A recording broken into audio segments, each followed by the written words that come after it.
Hello everyone, it's Seth, probably better known as Saffron Olive. We are back here today with another edition of Budget Magic, and I'm super excited. We finally have Battle for Zendikar online, so we can delve into the new standard and come up with some sweet budget decks that can hopefully take on the $400 mana bases of, of Tier 1 Standard.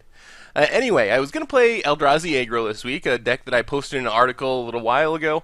Then at the last second I came across this cool Exile deck, so I figured we'd try this out instead. We have time to get to Eldrazi Aggro in the future, but I was really excited about testing out this synergy. So this is Ulamog Exile.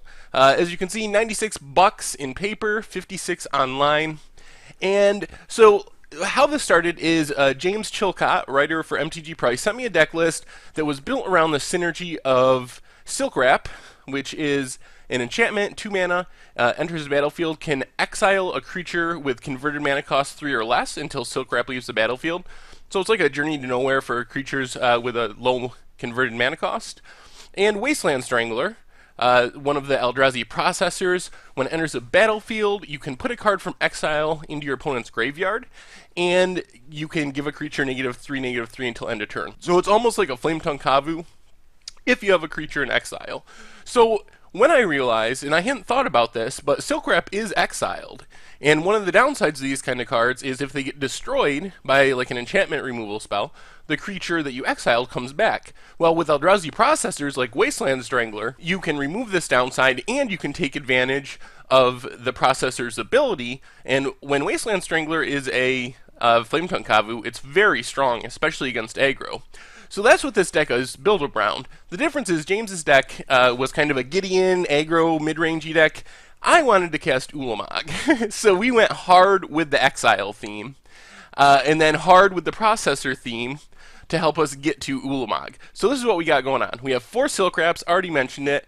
1 in a white exiles a creature with converted mana cost 3 or less. We've got 4 Stasis Snare. This is basically a flash Journey to Nowhere, so it exiles any creature, costs 1 and 2 white. We have 3 Utter Ends, exile target non-land permanent, also an instant. Titan's Presence, you got to reveal a colorless creature, and you can exile a creature with power less than or equal to the reveal creature's power, and it's 3 colorless. Then we have 4 Grip of Desolation, 6 mana, 4 and 2 black. Devoid has no color. You exile target creature and target land. So this, I'm really excited to play this because it's a way to punish those expensive mana bases. And some of those expensive mana bases are built in such a way where they only have 1 or 2 sources of a certain color. So you can actually cut decks off of a color with 1 or 2 well-timed Grip of Desolations. So we have a ton of exile spells. Just went over all of them. And then we have a bunch of processors. We have the 4 Wasteland Stranglers. This one's a killer against aggro. When you can go turn 2 Silk Wrap into turn 3 Wasteland Strangler, kill a guy, you put yourself so far ahead against aggro. It's just awesome. Also has some weird fringe synergy. For example, an opponent plays Abbot of Carol Keep on turn 2, exiles a card since they can't cast it because they used all their mana. You can play Wasteland Strangler, immediately kill the Abbot by putting the card they exiled with Abbot into their graveyard. Then we have 4 Blightherder. This card is super powerful if you can constantly turn on its ability. So it's 5 mana 4/5, so it's like Siege Rhino stats, but an extra mana. When you cast it, you can put 2 cards from exile into your opponent's graveyard. If you do, you make 3 1/1 colorless Eldrazi Scion tokens that you can sacrifice for 1 mana. So when you can put 2 cards from exile into the graveyard with Blightherder, you're getting a 4/5 and 3 1/1, so that's 7 power and 8 toughness split across 4 bodies for only 5 mana. Plus it helps us ramp into our bigger spells, which we'll get to momentarily. Oblivion Sower, insane. This guy is so good. It works with Grip of Desolation and the exile synergy there, but it's just super powerful in ramping and just creating this insane amount of value. You'll see as the videos go on, sometimes we have so many lands in play, it gets absurd. And then the big finisher, 3 copies of Ulamog, the Ceaseless Hunger, 10 mana, 10/10. When you cast it, exile 2 permanents, indestructible. When it attacks, target opponent exiles the top 20 cards of his or her library. So this is how we finish off the game, is with Ulamog. The rest of the deck, we have 4 Read the Bones, just to kind of have some card advantage, hold everything together. We have 2 End Hostilities, which is just a shout out to decks that can kind of flood the board and go wide. We need some way to deal with decks that are playing Hordeling Outbursts and such. Because Silk Wrap lines up really well against early creature decks. It's very, very good against mono red decks. But against go wide token strategies, you really just need something to sweep up the whole board, because Silk Wrap really isn't going to get it done. Then we have 4 Caves of Koilos and 4 Scoured Barrens as our non-basic lands, black-white duels. And then we have 8 Plains and 8 Swamps. So pretty basic, simple mana base. But it works out pretty well. Our mana costs actually aren't too stringent, so we can get by with only the 8 non-basics, the 8 duels here, and the rest being basics. So that's the main idea of the deck. We exile everything, exile everything, exile everything. Then we use these processors to take advantage of the cards we exile. And then finally, we finish off the game with an Ulamog, which can come down either off of Blightherder, creating tokens, or Oblivion Sower, putting a bunch of lands into play to help us get Ulamog quicker than turn 10. Sideboard-wise, 4 Duresses, 4 control matchups, 4 Erishan Clerics, more help for the aggro matchups, a single Hallowed Moonlight to deal with Collected Company, 2 Radiant Purge, this is basically a Siege Rhino and a Fenza answer, 2 Ultimate Price, also comes in against the red decks, and 3 Infinite Obliterations. I've really changed my mind on this card. I was very anti this card, but then people started playing these 5-color decks that are almost completely dependent on a combination of Jace and Siege Rhino to win the game.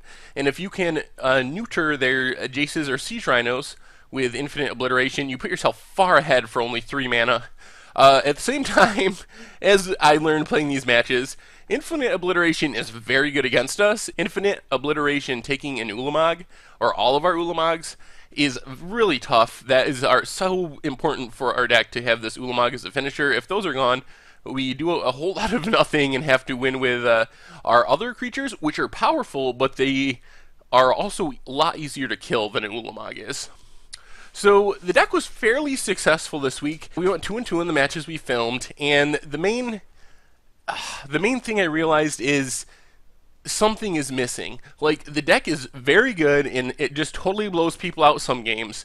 In the games we lost, we played these long, drawn-out battles, which I felt like came down to top deck wars against a deck like Esper Dragons, and eventually, especially if they have Infinite Obliteration to get rid of our Ulamogs, we just get in this position where after 50 cards, each going through 50 cards of our deck, they manage to out-top deck us at the very end. So I'm not sure what the solution to that is, but it feels a couple cards away from being a very good deck. I think it's good as it is, and it's a ton of fun to play just to exile everything your opponent plays. It's just a blast. But so if you have suggestions on how to improve this deck and knock it up a couple notches, tiers after watching the videos, you'll have to let me know in the comments, because I'm excited about exploring and playing with this deck more, but I think something's missing and I can't quite place my finger on it. Anyway, so that's the deck. Like I said, it's a blast to play. Very inexpensive compared to the rest of the standard decks. Most of your money is going towards Ulamogs, more than half of the deck's price. And while Ulamog, I expect it to decrease a little bit, it's not going to crash. It's still a Mythic Eldrazi, so a fairly safe investment. Anyway, as always, make sure to check out mtggoldfish.com for decks and prices and the metagame, basically everything you could want related to Magic the Gathering. Also, you can read the article for this Budget Magic and all my other articles on mtggoldfish.com. And thank you for watching. I will talk to you guys later.